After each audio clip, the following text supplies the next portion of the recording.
It all began with a cup of lemonade. Not just any lemonade, this was my son Liam's special blend. Half a cup of freshly squeezed lemon juice, filtered water chilled overnight, and a secret ingredient he wouldn't even share with me. One sunny Saturday morning, he set up a bright yellow stand in our front yard, complete with a hand-drawn sign that read, 50 cents lemonade. Smiles included. He even wore a little bow tie. That bow tie should have been a charm against all the world's nonsense, but it wasn't. Not in this neighborhood. Not with Susan. Susan, our HOA president, was a force of nature obsessed with lawn inspections, snarky flyers, and making everyone's life harder than it needed to be. She had a yappy little terrier named Muffin, a voice like a broken vacuum, and oversized sunglasses that gave her the VYB of a cartoon VY Lane. The second she spotted Liam's stand, she halted her power walk and glared as if he'd opened a black market casino. To Liam, it was just lemonade. To Susan, it was anarchy unleashed. She stormed across the grass, flip-flop smacking the pavement like a war drum, Muffin barking like a tiny alarm system. Liam grinned and offered her a sample cup. She stared at it like it was toxic waste. "What do you think you're doing?" she snapped, arms folded so tight it seemed she might snap a rib. Liam blinked. "Selling lemonade? This is unauthorized commercial active VY tie," she bellowed. "No permit, no inspection, no food safety clearance. This VY OLAT's Article 4, Section 8 of the Community Guidelines." Liam turned to me. "Dad, what's a guideline?"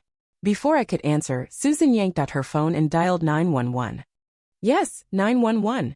She called the cops on a 7-year-old's lemonade stand. "I'd like to report a violation," she barked into the phone. "An illegal food operation."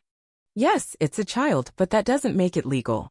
He's serving unregulated citrus beverages." I was mid-bite into a sandwich when 2 patrol cars pulled up 10 minutes later. 2 officers stepped out, clearly baffled by the unlicensed vendor call, only to find a kid with a gap-toothed smile and a bow tie. The taller one adjusted his shades. "Afternoon. We got a call about this." I nodded. "Yep, this is the crime scene." He glanced at Liam, who waved with a cup in hand. "Hi, want some?" The cop scratched his head, then turned to Susan, who was practically VY bratting with smugness. She launched into a tirade about rules, property values, and how she'd once seen a kid with sticky fingers smudge a mailbox. She claimed the lemonade could attract answer worse. She demanded a shutdown. The shorter officer crouched down to Liam. "Hey kid, how long you been running this stand?" "Since this morning," Liam said. "I made $8. "That's awesome," the cop grinned.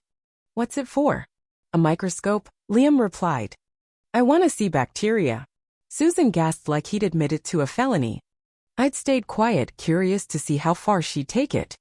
But when she demanded the cops seize the lemonade and ticket us, I stepped in.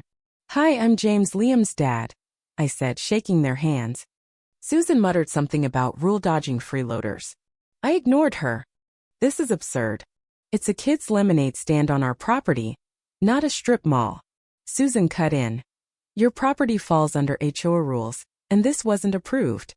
"What's next, taco trucks? A petting zoo?" The officers exchanged a look that screamed, "Get me out of here." I nodded at them. "I'll handle it." Then I turned to Susan with a smilious smile that should have tipped her off. She didn't know, and neither did most neighbors, that I was the CEO of Pinnacle Properties, the company overseeing our HOA and dozens of others statewide. I'd helped draft the very rules she worshipped.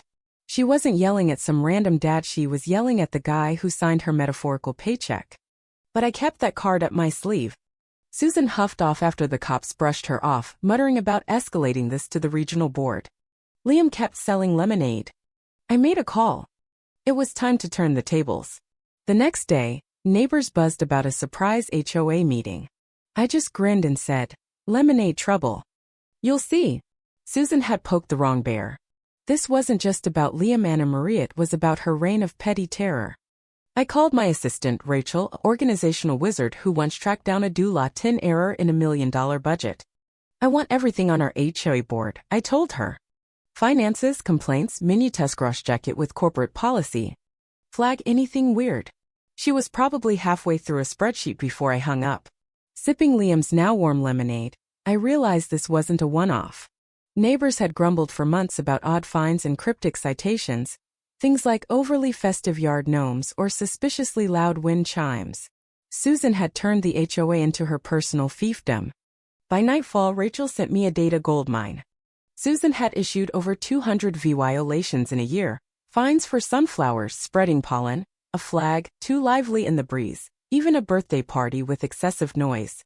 Then the financials reimbursements for community projects that were spa days, gourmet lunches, and a doula 900 HOA uniform from a boutique.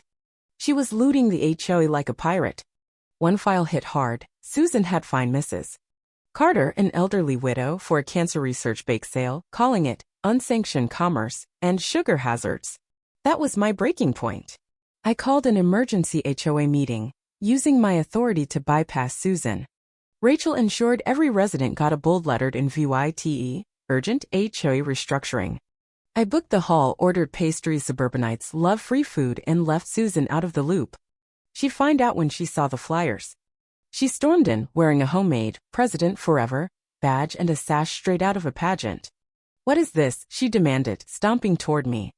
"This meeting's unapproved." I stepped to the mic. "Good afternoon, everyone. I'm James Reynolds from 2205 Oak Lane, Liam's dad. What you might not know is I'm also CEO of Pinnacle Properties, which manages our HOA. The room went silent. Susan froze. After yesterday, I couldn't sit back anymore. A slideshow lit up, flagged expenses, forged minutes, emails of Susan bullying board members. A video showed her harassing a teen over a basketball hoop. Gasps and chuckles rippled through the crowd. Susan yelled, "This is slander." I clicked to her emergency yoga supplies receipt. "Effective immediately, your presidency is revoked," I said. "The board suspended pending a resident vote. Pinnacle's auditing everything." Claps broke out. Susan's era was over. She stormed out mid-QVA, a muffin yapping like a broken siren. Residents lingered, sharing stories of her absurdity, fines for too enthusiastic, flagpoles, early trash bins. The dam had burst. 2 days later, Susan struck back with an anonymous pamphlet, "Savvying our streets," taped to mailboxes. It accused me of corporate sabotage and citrus trafficking. Neighbors laughed it off. One framed it, another memed her as a lemon-wielding despot. Her petition to reclaim power got 3 signatures. Her dog walker, and a guy who misread it. Then she sued Pinnacle, alleging fraud and citrus abuse. My legal team laughed, countered with EVY Denke, and the judge tossed it. Word spread she was MOVYing to a strict HOA 2 towns over, aiming to rule again. I sent them a factual heads-up. They thanked me. Back home, we rebuilt. Liam's stand grew strawberry mint lemonade, a proper booth. We launched Junior Entrepreneurs Day, a street fair of kid-run stalls. The neighborhood bloomed, art classes, herb gardens, barbecues. Susan faded into a punchline. A year later, Liam asked if she'd return. "Maybe," I said, "but we're ready."